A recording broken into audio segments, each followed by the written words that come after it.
like I said, on the other time when we had the conversation, like I said, if men are in power, how do you get votes to have women in power? Well, Men will eventually decide. Do you understand what I'm saying? They would eventually make the rule. Wadi Ahime.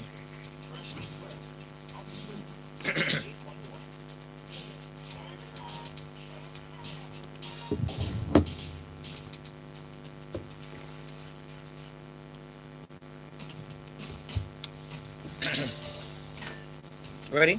Mike's up. Smooth 98.1. You're welcome to Freshly Pressed 91. This is the segment where we break down all news analysis, and we have our analyst in the studio. But first, Kylie Baker is here. Good morning, and of course, Lakumi is with me as well this morning. We're doing this together, so the rest of Lagos also is welcome to be a part of our conversation. And if you're out there and you also want to add your 2 cents, please do that. You can reach out to us on WhatsApp. 0809 is where you can send your messages to. Remember that we're streaming live on YouTube right now, so you can go to YouTube, YouTube/Smooth 91. That's how to find us on YouTube. Subscribe to our channel, and of course, send in your comments because we want to take your comments from YouTube as well. We're taking comments from you from on WhatsApp. We're taking comments on YouTube. Remember that we've posted the stories up. You can check our WhatsApp status and our Instagram stories. Now, joining the conversation with us this morning is Mr. Wadi Ehime. How you doing, sir? Good morning. Compliments of the Hey, season, Lagos. Wade. Hey, Compliments Wade. of the season, Lagos. Good morning, Kadi. Good morning, Alakumi. Good morning. Good to, Good look, morning. good to see you here. You're looking sharp. You're looking very Am well. I? Yes, you are. Wow, it's been a long For a weekend. holiday, you're looking very sharp. Thanks. You can find him at Wadi Ehime on all social media platforms. Yeah, Yes. what do you mean? Underscore. Underscore. There we go. All right, Let's so get into the stories, Patty. okay, we'll start off with the first one. It talks about it's from the Punch newspaper. It says Nigeria has only 40,017 functional hospitals and clinics. This is according to the ministry. Now, Wadi, there are 206 million people, about estimated 206 million people in Thereabout. Nigeria, right? So we have 40,000 clinics servicing 206 million people. You know, how bad is this? I really can't say how bad it is, but I don't think we have enough. Because when you even look at the state of whether you call them clinics or you call them hospitals, are they up to the standards that we require? That's one. But for me, the major thing I see here is how do you implement a proper primary healthcare system when you have only 40,000 clinics or hospitals or what you call them, whatever you want to call them, providing service to 200 and estimated 206 million Nigerians, where majority of them live in the suburban areas, I mean, in the rural areas and also that's one of the biggest challenges we see with our primary healthcare, which should be a major focus of the government in implementing. But the good thing about it is about 70% of them are government owned, in quotes. Okay. About 10,600 655 are owned Private by individuals. private individuals. So what we've seen over time is a number of private individuals have invested in clinics. Um, Sometimes I try to be careful about drawing the line of being private and being public. Okay. Because some of these private clinics also provide some form of services for the government hospitals. But the major thing here for me is how do you drive primary healthcare where you don't even have the basic things that you require.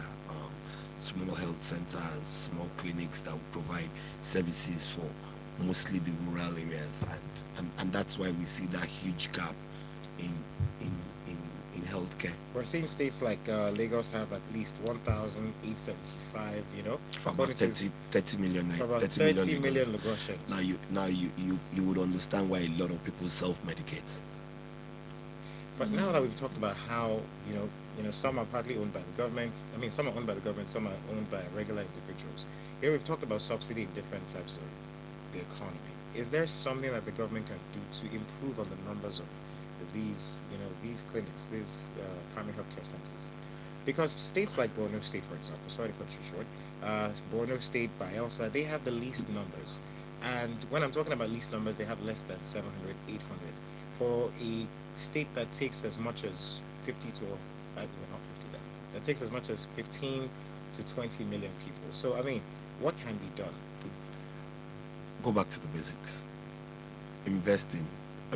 I'm sure the full details of the budget hasn't come out, but I'm sure if you go through it, what is provided for healthcare services is next to nothing.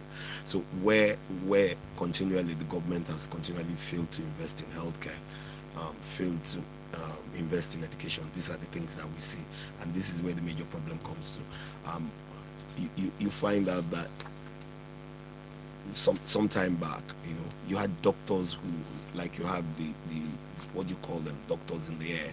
You had doctors that worked for the federal government, that worked for the state governments, that moved from places to places towards ensuring that they could provide basic primary health care. But we don't see a lot of that today. The level of insecurity doesn't make anybody want to go into some places, not because they don't want to provide that service, but because they're also scared because of the level of insecurity. So, like we said, first thing is go back to the basics, ensure that the investment in healthcare continually increase. But I guess we've sold our healthcare rights to turning healthcare services into a tourist attraction. There's a talk about brain drain. We talk about this every now and then. How we have doctors migrating to the UK, to Saudi Arabia, different places. Do you think that, well, of course, it's obvious that if there were more healthcare centers, these doctors would be here, right? But then again, do you think that if they're being paid properly, a lot of the brain drain is not just competition. about the facilities, it's also about the economics. If the economy of the country is where it is today, and we don't see it going, if we go to another story, we see that we're going to even borrow more. And who's going to pay for that? So people can get jobs, people can feed themselves. So what do you want them to do? It's just a sad situation, though. Don't forget to send your messages to 0809 444 0981 if you want to add your 2 cents to our conversation this morning. Yeah, and we're streaming live on YouTube as well. The presidency has said 17 months is enough for the President Muhammad Buhari-led administration to bring to an end the various security challenges plaguing the country. We have farmers and herders conflict, we have Boko Haram, we have ISWAP, we have kidnapping, we have bandits. Tell me, what can be done in 17 months So much that hasn't been done in the last? Well, nothing has been done in the last 6 years. That's my opinion. I'm not. I don't see anything that has been done. First, for me, you kept security chiefs that they actually did woefully. They were abysmal in 5 years of service, and we still see the same thing. So when is a special advisor to the president, and sometimes when I listen to him and his colleague, when they make some statements, I'm wondering if they actually live in the reality of this country. That's Femi Adesina. Yeah, Femi Adesina. Sometimes some of the things he says are laughable. So, for instance, he spoke about the Tamil Tigers issue that lasted 28 years.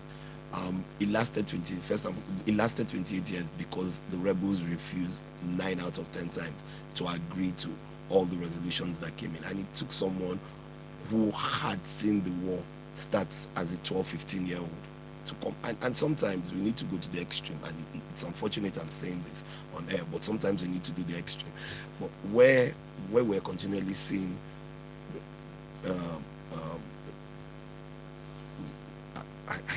I'm trying to find the right word to use. Well, we're continually seeing a decline. I don't know. I'm just lost for word. The president was going to visit Maiduguri.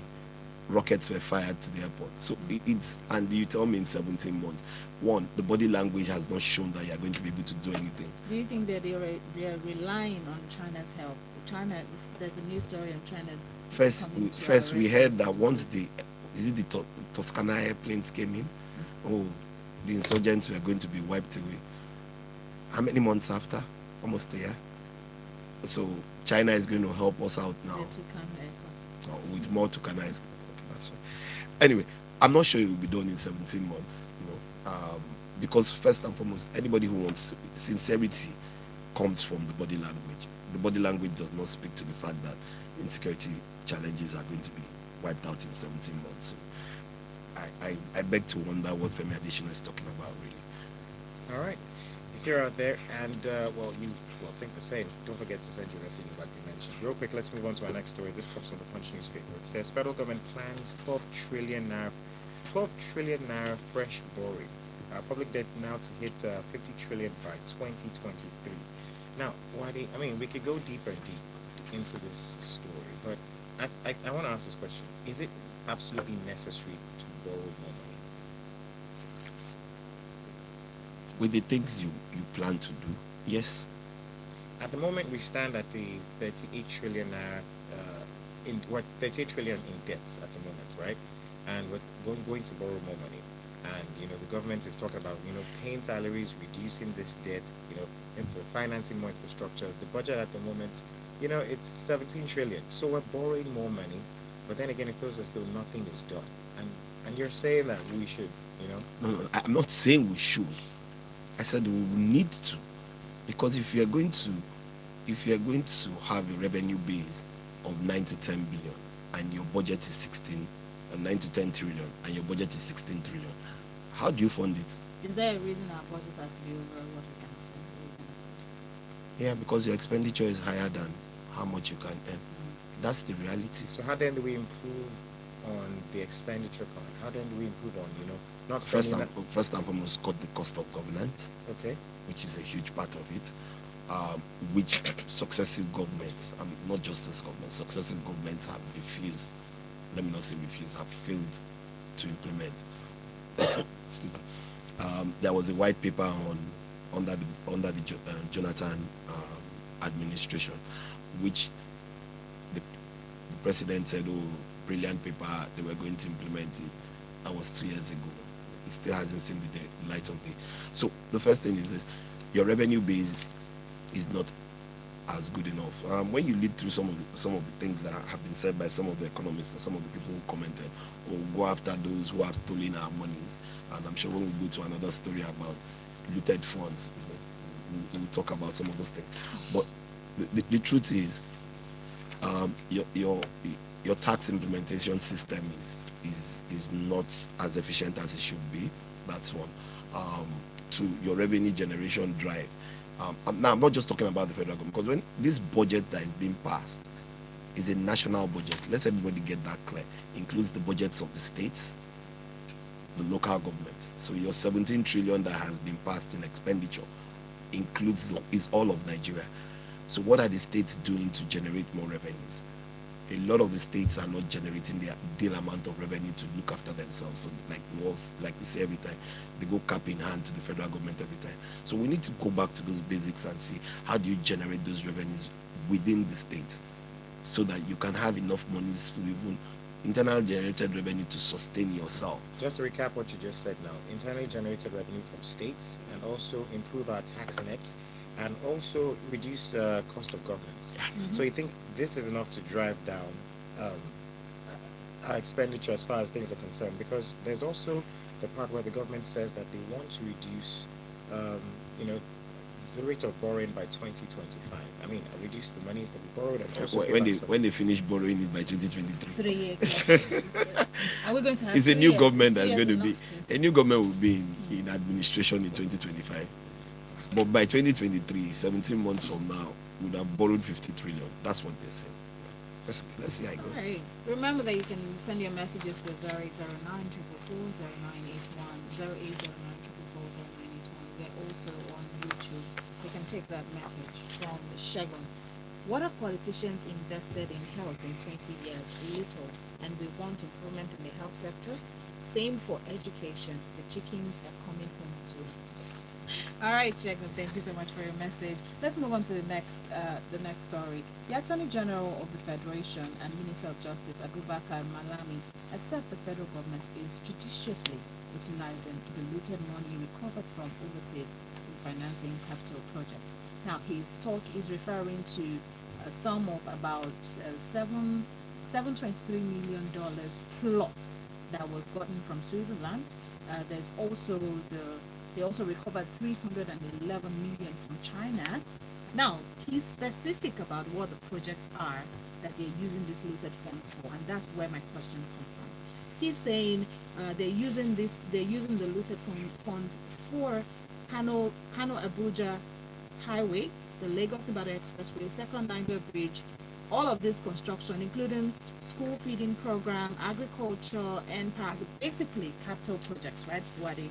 However, in September, we remember that Lai Mohammed and the finance minister Zainab Ahmed confirmed to us that the FG have been borrowing, and all this borrowing that they've been doing is actually to facilitate our capital projects. So if we have looted funds that we are spending on capital projects, why are we borrowing money for the same capital projects? Is it that it's not enough? Okay, so this money you're talking about is about $1 billion. We're borrowing much more for capital projects, so that invariably the money is not enough. But when you read what the Attorney General says, yes, he says the Attorney General of Federation and Minister of Justice Abubakar Malami San has said the federal government is judiciously utilizing the looted funds recovered from overseas in financing capital projects. And then you look at the list of the things that it's talking about as school feeding program. I don't know how that became a capital project. Yeah. Agricultural input support. I don't know how it became a capital project where you give monies to farmers to go plant crops, not to buy tractors to become mechanized farmers. And power, where you dash Nigerians money.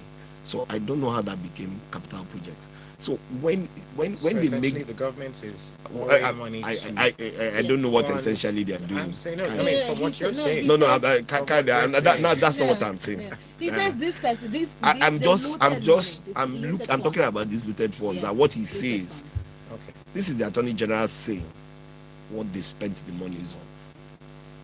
So it beats me when you say something here and then you forget what you said and then you come back and give examples that don't relate to what you said. And that's what has happened. What is for the welfare of people? Okay. Yes, it is for the welfare of the people. However, this second Niger Bridge, the Lagos Ibadan Expressway, he claims that had been abandoned for years, still hasn't been completed in 6 years. We haven't seen when it's going to be completed, although the claim is going to be completed before the end of this term. We've seen, you want me to count the number of railway projects that we haven't seen, and we're continually borrowing money every year. So they into include, this. Because this road. Because so at the end of the day, I don't know when. when we're going to see the capital projects. Maybe when when your baby turns like 20, we'll start. And that's what one of the messages. If you've not invested in health and education in the last 20 years, what do you expect? It's just sad when they make these statements, and in quotes, these are learned colleagues. Alrighty, well, I mean, there are a number of things I would say in this regard, but then again, let's not stay some kind of here.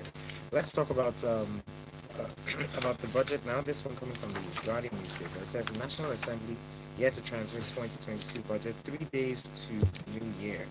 And you know what? So let me just give you a background story. So barely a week after it was passed by the National Assembly, the 2022 budget is yet to be transmitted to the President for assent. So I mean, this budget, we've talked about how highly praised it was that they quickly put it together, they passed it on, but now it's taking too long. It's 3 days to the New Year, and prior to this time, the president put forward about 16 trillion. The National Assembly set it to 17 trillion. Improved on the oil benchmark amongst other things. But then again, why is it taking so long? Why does it have to take 3 days? If you remember the Electoral Act bill, it was on the last day before the president gave his assent to that. So why does it take so long to get things done? Maybe we like working as lastminute.coms. So I really don't know. But the truth of this is this: they've gone through it. The details, the minute details, have to be put together. Um, Budget was passed on Wednesday, so I'm sure people have people should have worked on Thursday, Friday, which were working days, to ensure that the minute details and the fine prints are put together. Maybe they haven't finished. Maybe some of us, I really can't. Usually, what period of the year should the budget come? For me, So by the middle of the last month of the year, the budget should have been approved, signed off, the back and forth done before Christmas, so that way, so there are a number of holidays during this period. So there's Christmas. We have 2 days extra from the Saturday and Sunday. There's a New Year. So this is a job that should have been done way before now. Technically, it should have been, but they've passed it. But like I said, for the president to sign it, and I don't think that increase that everybody's talking about has really come as a result of changing the details of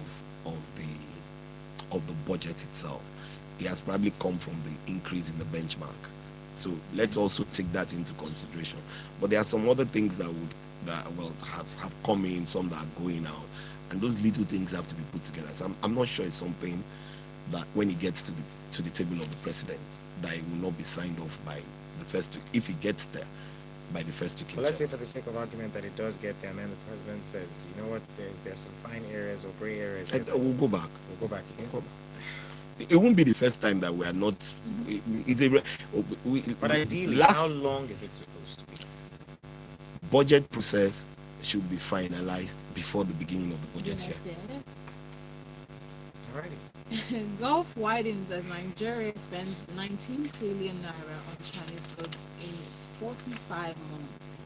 Trade data gleaned from the National Bureau of Statistics and analyzed by The Guardian show that Nigeria has spent 19.12 trillion naira on imported commodities from China in less than 4 years. That's from January 2018 to September this year. Economists have seen the deepening Chinese influence in the local market as a huge drain and cost on the ailing domestic economy. The struggle is how do we build on our manufacturing in this nation? Is this something I feel like we should be worried about this. We should be. If we can generate the power that the manufacturers are going to use, we should be. If we can provide the logistics that these guys are going to use to move these things. But we're building infrastructure, and we've been building them for a while now. So let's wait and see. Maybe by 2025, you said that we'll probably stop borrowing. 2025, would have paid off. Well, would have paid off all our debt. That's according to what the federal government is saying. But I paid off. And so maybe we would wait and see. Maybe by 2025, on the lighter side, we would start to see the impact. But where your industries don't have power to run their machinery, then you're definitely going to be an import dependent country. Where you don't have the social amenities that are required to provide industrial and manufacturing services, that's what you find.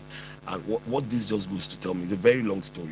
If you can, please pick up the Guardian and read it, and you find out the details of what this just goes to tell me. China has become the new hub for trade, and they're making so much money from it, and it's something that they've done consciously over the last 40 years. In the whole of Africa? In the whole of the world. It's not just Africa. Yeah. So they've made a conscious decision over the last 40 years to become a full industrialized nation, and that it's dependent on leadership. So you're saying leadership, power, social amenities. Yeah. If we get our leadership right, are you with me? It just a good example is Rwanda. They're getting so many things right. Everybody wants to do business in Rwanda. Nigerians want to go and stay in Rwanda and spend the holiday. Nigerians want to go and work in Rwanda. It's about leadership. It's about putting the things that are necessary and then imbibing it in a system that works. Are we doing that? I'm not sure, but it's a good read. China is we're spending so much money doing business with China and India, and it's amazing. 40 years ago, we were all put on the same pedestal, third world countries. Yeah. Absolutely, they're doing something differently. Got a few messages here. This one from Alabody. Alabody says, good morning and compliments of the season. Nigeria needs no additional money, whether for tax or loan. Many countries have better standards of living and don't have as much as Nigeria does. Joining conscience and sincerity from the government office holders is what can save the economy. Tolu says Lagos Ibadan Express is done. I was on it on Friday. Tolu, it's actually not done, but yeah, they've gone really far with that road. All right, let's move on to our next story. This one from the Punch newspaper. It talks about the NIN, that's the NIN. Telecoms consumers reject January introduction of digital token, okay?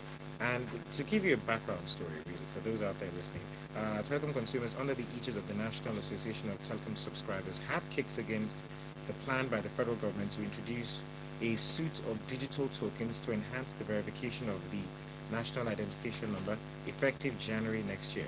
So why did I have to ask you this? Just not so long ago, we're all told that we need to register our SIMs, If not, bank accounts will be blocked, some things would happen. And there were deadlines upon deadlines upon deadlines. Now there's a new token. Why and how is this relevant?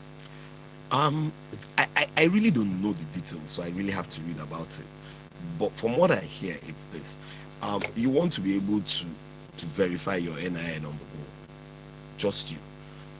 Before now, you do I think it's a star 3 something, and then it pops up on your phone. So for me, you want something that it's on your hand.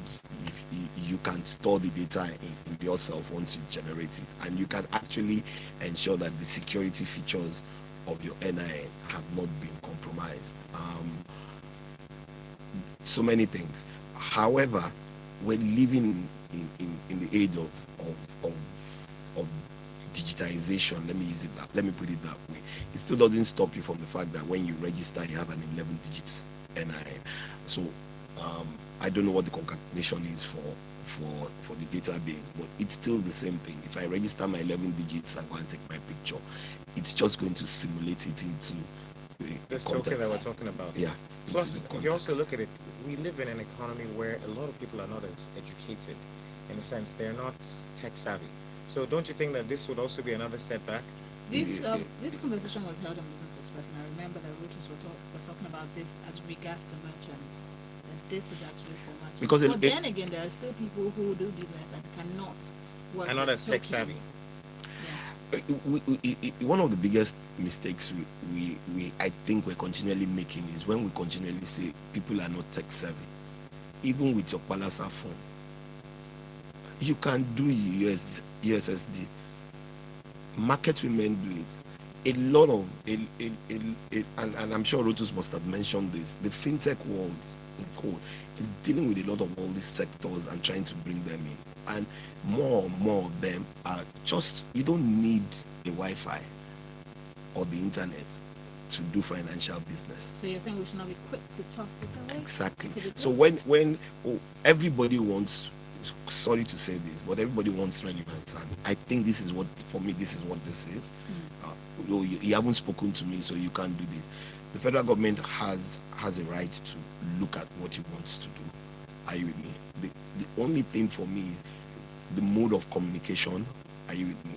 The mode of enlightening the populace becomes really critical here. Not just wake up in the morning and say, this is what it is. What we should do, and then this is how it should be done. All right. Thank you, Lagos, and the rest of the world for joining the conversation. We are wrapping up on Friday Press now. Thank you, Wade, for joining us. Thank you for having me. You can continue the conversation with Wade on social media. He is at Wade Aime _ on social media. We are at Smooth981 on social media. So you can send your messages and let us know what you think. We're going to leave the video on YouTube, so you can go back to watch the video and comment right there. Hayade has been here on Fresh Press. So has Olakumi, and we're going to take you through Lagos Talks 91 in a few more minutes, so we recommend that you stay with us, and let's continue this conversation with it. This is Smooth 19.1.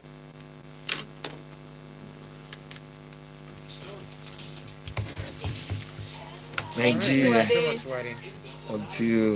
until we kick these morons out of. Sometimes I'm genuinely worried. You know, I read and I don't see every day. We don't see anything that's positive in the news. You know, in fact, there's little positive stories that we see. It's like it's as though the government is. It's as though the government is. You know, there's some people trying to stifle efforts of the government, the good ones. So I don't know. It feels as though The it's like biggest problem another. is that everybody is thinking about himself, and that's where Nigeria has come to.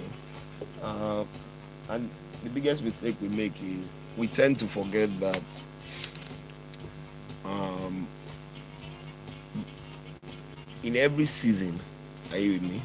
There must be new followership, and when we tend to when and by tending to forget that, we lose, and that's why you have, whether it's business or it's